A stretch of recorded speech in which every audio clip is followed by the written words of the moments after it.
So some premises for thinking about innovations at work, far from all of it is de novo, that is brand new.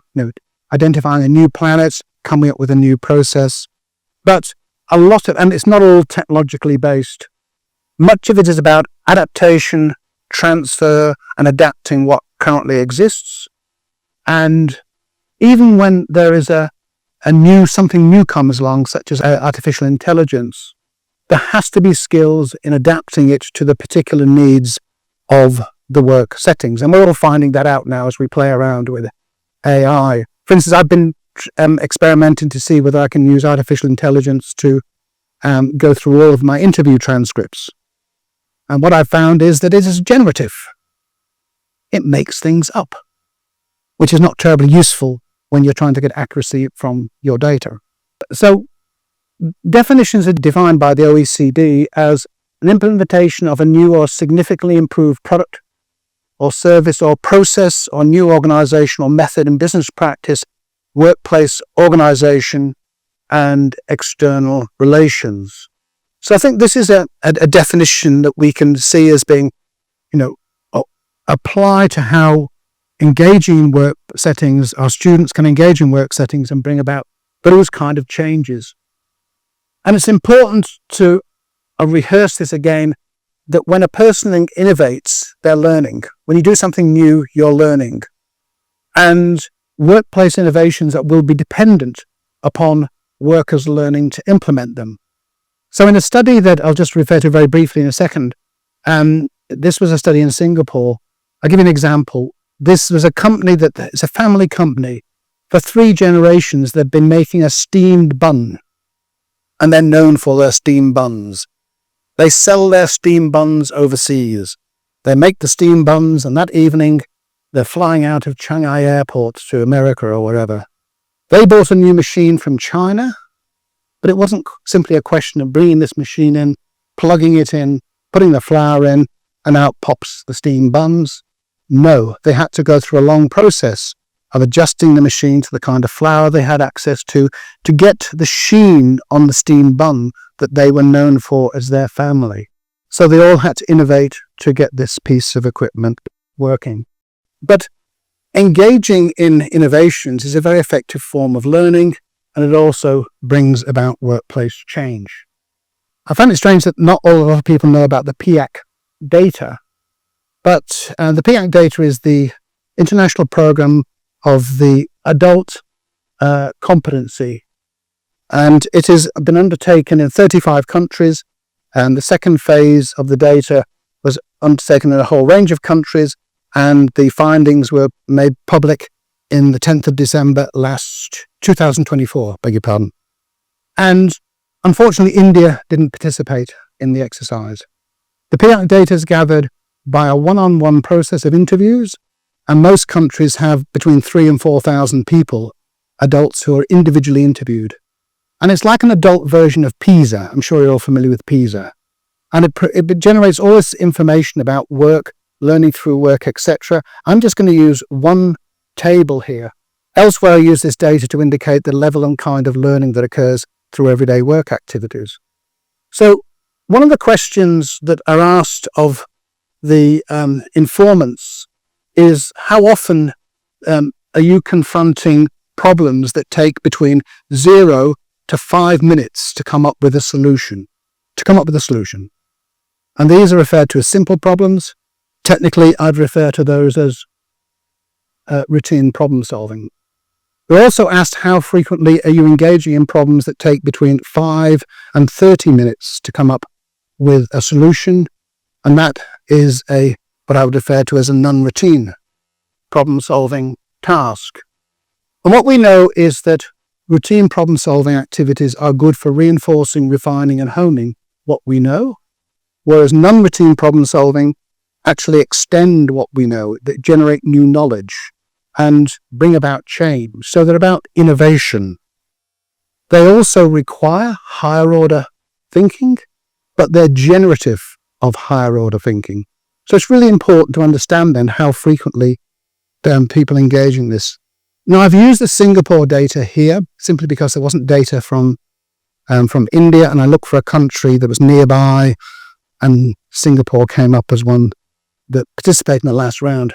What you'll see here is that workers in Singapore report frequency to a very high extent of engaging in routine problem solving to that kind of extent, and also to a slightly lesser extent on engaging in non-routine problem solving.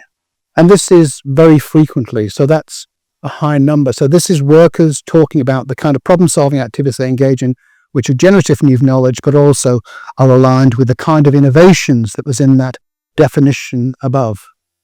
It suggests that all categories of Singapore workers engage in innovation on regular basis. And this is what's very important. And this is very important for you as a university, is that the workers that report the highest level of participation in non-routine problem solving are not the professions, the doctors and so on and forth. They're actually technicians. Which when you think about it, it makes a lot of sense, because what do technicians do? They solve problems. Things go wrong. But the point is that this is saying that people from tertiary education involved in technical roles are actually need that higher order skills to do this, but through their work activities have the capacity to generate higher order outcomes. So this is part of the argument for the kinds of learning that comes from workplaces. And you'll see here, we're not talking of interviewing 2 or 3 people. We're talking a sample there of over 4,000 people who are providing these data. And so the point is that work-integrated education can prepare workers through work-based experience to learn and assist in innovations through work. Now, from work I've done in Singapore, I've been funded twice for projects in Singapore on innovation in the work. I can't get funded in my own country, but in Singapore. What we've found from the studies we've done there is that there's 3 kind of innovations in the workplace. Strategic innovations, which is a change in direction or major function of the enterprise, and that's often done very strategically led by senior managers and stuff. And then there's work practice innovations, changing how the work is undertaken in enterprises, and then procedural innovations, enhancements, improvements, etc. And it's really those last 2 kinds of innovations which I think can be secured by workers participating in programs like yours. And each of these scope of these innovations offer different potential for learning because they have a particular set of requirements.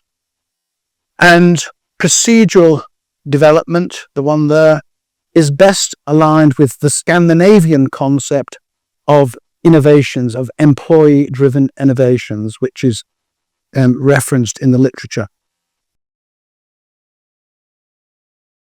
But I want to provide you with 3 case studies of the ways in which work-integrated learning has been used that is associated with innovations in the workplace. And it comes a lot back to the kind of project work which you've been discussing. And so it's not alien to that. The first one occurred at University Vast or University West in Sweden that some of you are familiar with. And the second one was a business project in University of Newcastle in Australia. And the third one was a public relations project in Murdoch University in Australia. And those second 2 examples came from one of these projects I was telling you about.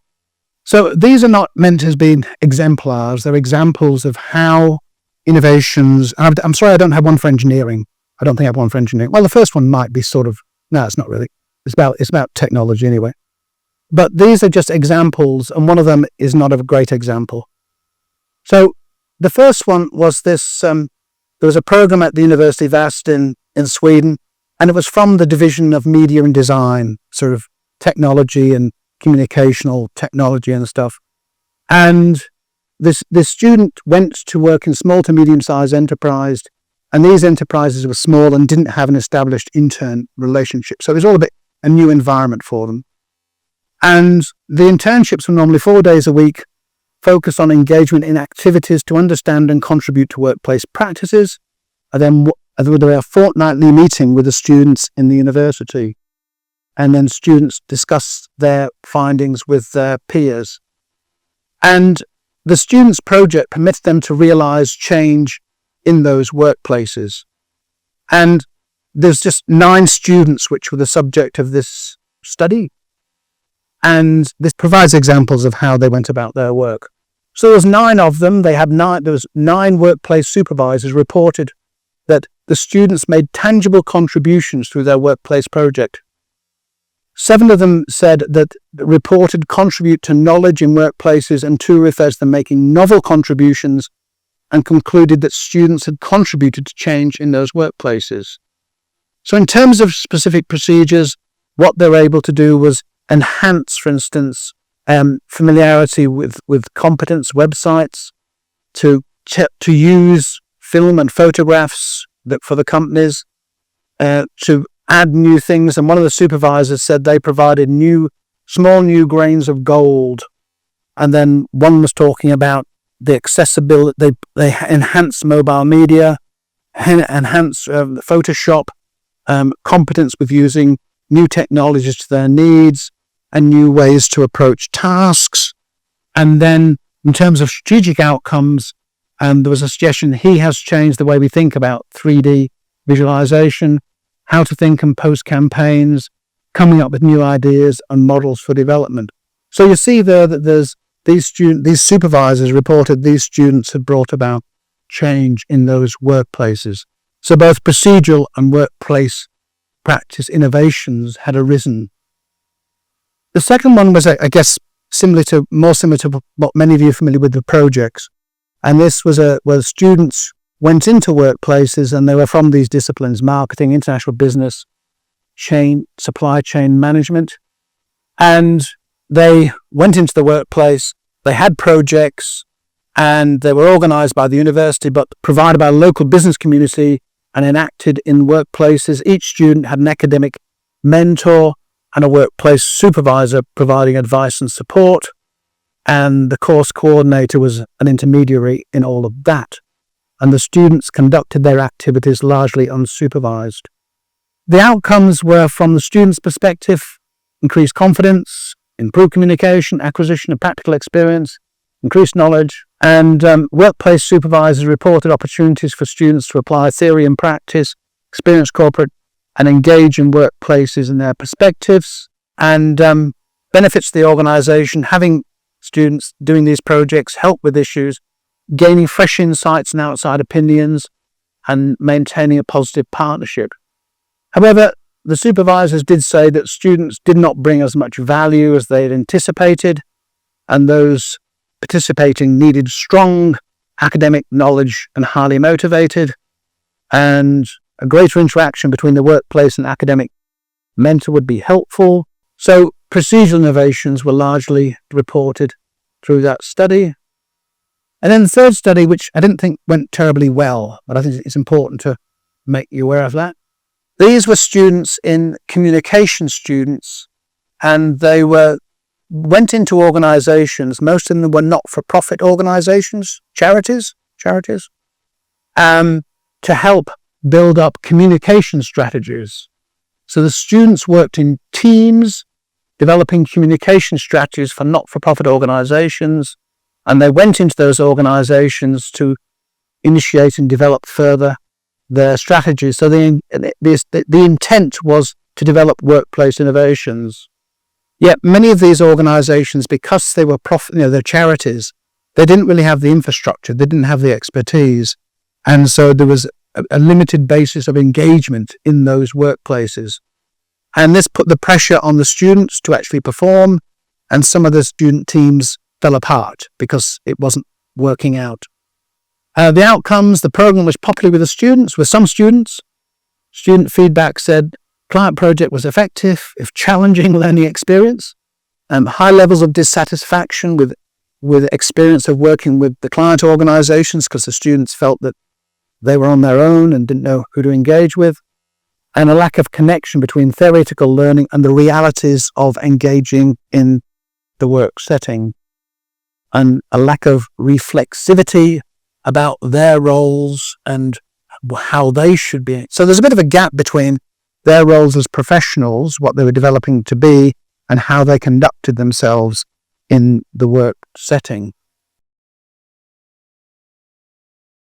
So just if there's any questions about that, I'm just trying to introduce the idea of not only being concerned with developing student capacities, but also bringing about change in the workplace, which will also then develop students' capacities. And I can't think of a better way to sort of learn than from engaging in innovation. So any questions? Or I think this An impression as an outsider, I feel it is that there are hundreds of places where WILP has led to these or much more significant innovations in workspace.